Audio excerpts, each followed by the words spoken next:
Hey guys, how are you guys doing? Just want to do a little video on an issue that I had on my car a couple of days ago. So basically, it was happened like at the end of the day. Pretty much, I was using my car the whole entire day, went shopping, etc., etc. Went to the Home Depot, parked it there, went in, grabbed some stuff, came out, got into my car, tried to start it, and did not start. It didn't crank. And I was very surprised at that because, let me see. I don't know whether I was surprised at that or not because I did change up the battery about a month and a half ago. So I was a little bit surprised that happened because I had that issue happen, about a month ago when I had to go out and change up the battery. Pretty much the same situation, kind of, but kind of not. So basically, everything worked, kind of like the same situation as a month ago. Everything worked in the car. Blower motor worked, the heater worked, the dash lights came on, remote worked, everything worked. All right, and it wouldn't crank at all. I tried to crank it a couple of times. It would not crank at all. Just heard a click every single time I try to, start it. I just heard a click every single time. So had me scratching my head a little bit, and I thought that battery situation was fixed for a long while, years, because a new battery should last you about 4 to 5 years. But unless there was an issue with the battery itself, or maybe, the terminals were loose or something like that. But anyway, I went out and turned on the headlight beams, just to see how strong they were, see if it was actually the battery that was the cause of it.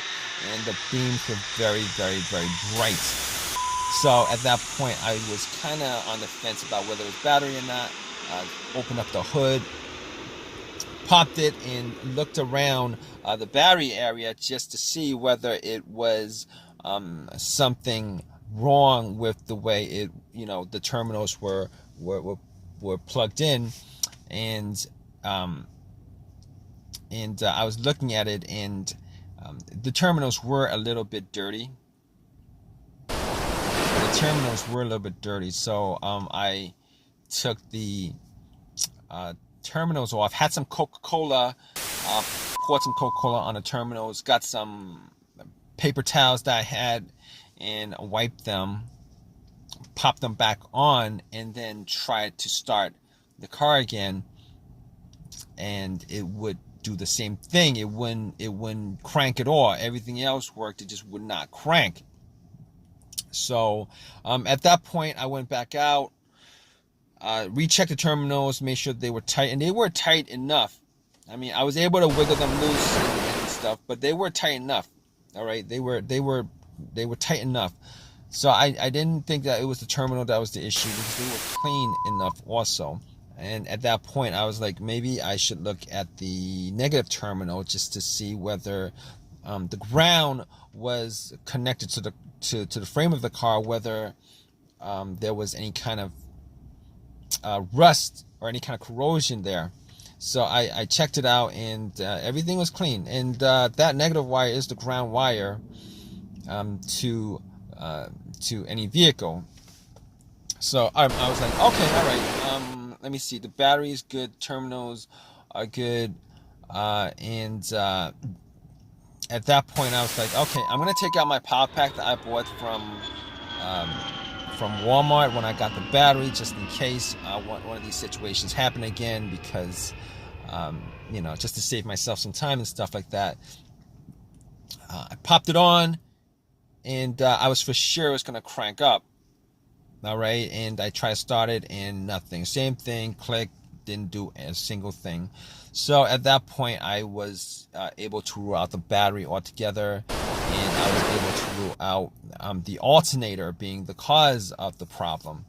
And the reason why I was able to rule out the alternator being the cause of the issue pretty much is this.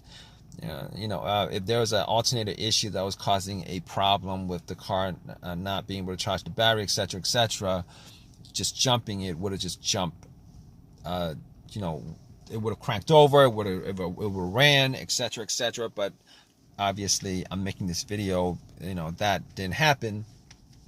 So I was like, okay, that's probably not the issue at all. So I was able to rule out the alternator, the battery, the ground wires, the terminals, which for the most part, many times, those would be the main issue of something like this. So at that point, I was scratching my head over it. I was thinking, what else could it be?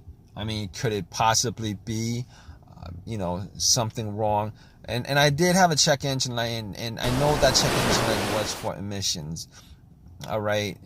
But I had an OBD2 reader, you know, one of these $19 OBD2 readers that you can get at Walmart, and I plugged it in. I'm pretty sure it wasn't anything as far as, you know, the computer was concerned, but just to make sure, I plugged it in and ran the OBD2. It ran straight through, read it. Obviously, that check engine light for emissions popped up, but nothing else popped up. So at that point, I was able to rule out a bunch of other things. The computer itself, I was able to rule out, since it actually read the whole entire ECU, the car's computer. It was able to read that, so I could just rule that out. I was able to rule out anything else that may have a sensor that would cause it, but I'm pretty sure with a no start, no crank situation, it really doesn't have that much to do with sensors, as far as the mass airflow sensor, the throttle position sensor, crankshaft, all of that stuff, because normally those things going out, it would actually create a situation where you could crank up your car, but you just wouldn't be able to start it. So anyway, at that point, I was left with a couple of things. I was left with a couple of things that I could try to figure out whether, you know, whether I could fix it or not. And a couple of those things would be the fuses and the relays. Now, I opened up the fuse box and, you know, checked out the fuses just to make sure that there weren't any kind of brownish tint to any of the fuses, just to give an indication that that fuse was blown. Just this, I wasn't able to smell anything that was burned, though. So basically, I knew that it wasn't, you know, that, and I couldn't pick it up. I didn't have a fuse tester with me, so I couldn't pick up if any of the fuses had issues. But from eyesight alone, I could tell that none of them were probably the problem. But I can recall two cases where I've had issues with this kind of situation, where I had a no crank, no start, where the fuse was the cause of it. One of those situations was with an Acura, and the main fuse of that car was blown. The main fuse of that vehicle was blown, and it pretty much caused an absolute power outage throughout the whole entire car. In that situation, there was absolutely no power at all inside the car, as if the terminals were taken off the battery. And once I changed up that main fuse, everything started up again, everything worked, everything was good. So but unfortunately, that wasn't the same situation as I had a couple of days ago, because I was getting power, it just wasn't cranking up. And the other situation with a fuse I had was with another vehicle that I had, and that situation was with the car, not the car cranking but not starting, and that situation was a result of a fuse to the fuel pump, or to the ECU, the car's computer. And once I swapped those out, it had no problem starting. But since it's not cranking at all, I could rule that out. I could rule those two scenarios out as far as the fuse is causing this particular situation. So now that I couldn't rule out the fuses 100% at that point, but since I didn't have a fuse tester with me going through those two scenarios, I was gonna rule those out. I was actually looking for a quick fix. So here's the thing about it. All right. Now after that, there's only a couple of things that I could think of that could cause that situation, generally speaking. All right. The starter or the relays. Now, I didn't think it was the starter because I did change out the starter about a year ago. The starter was changed out a year ago. So, and the starter that I bought was a brand new starter. Now, there are chances that the starters do go out. But in this situation, I was thinking rebuilt starters go out more than new starters, and the starter that I bought was an OEM starter. Okay, so I was like, okay, I was crossing my fingers that it could be the relay that was the issue. All right, that's me crossing my fingers, thinking about that was one of the relays, probably a starter relay that was causing the issue. And I went to looked at the relays. Check the relays out. Obviously, if you guys know anything about relays, it's not something that you could probably, visually check to see whether, something is wrong with it or not. Normally, relays make clicking noises and stuff like that. And I was hearing a click, but it could have been the clicks were faint. I was hearing a click. So anyway, I got out. Anyway, I checked out the relays and found out where the starter relay was. What I did was I took it out just to inspect it, just to see whether there's any kind of corrosion on the stems or not, and didn't see too much corrosion on the stems. Now, normally, what this situation would entail, as far as me testing it was concerned, was if there was somebody else who could listen to the relay clicking when I'm in the car and stuff like that, I could be able to tell 100%. Probably not 100%, but whether that was the issue or not. But what I did was, instead of doing that, I checked for another relay that had the same, I checked for a relay that was similar, an identical relay in the box.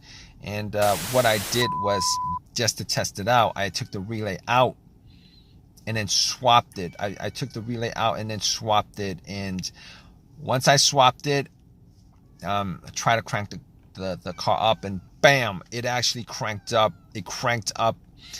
It started. So at that point, I knew that it was a malfunctioning relay. Now, so I was able to drive it to AutoZone, bought another relay, popped it in. It works. It's been working since. So it was the starter relay that was the problem. Just want to tell you guys that I did hear the click. I think the relay was malfunctioning. It was working. The relay was working, but it was malfunctioning. I think that was the main problem with the relay itself. The main problem with that issue was that it was working, but it was malfunctioning. Now, I didn't really care enough to do that test, but I did hear the click. And normally when you hear the click, it means that the relay is working, which kind of caught me off guard. But it was working, but I think it was malfunctioning. That's why it wasn't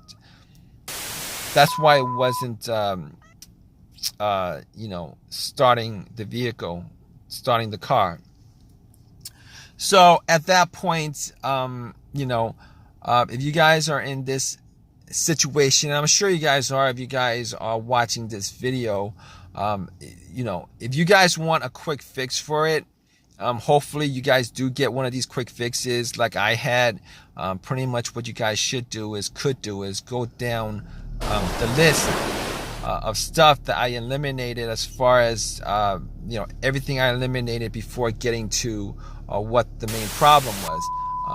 Generally speaking, after the relay, if it wasn't the relay, my first guess would have been the starter being the issue. But regardless, I just want to thank you guys for watching this video. If you guys have a comment, please leave a comment in the comment section. Please subscribe, and please give me a thumbs up if this video has helped you guys out in any way. All right, guys, take care.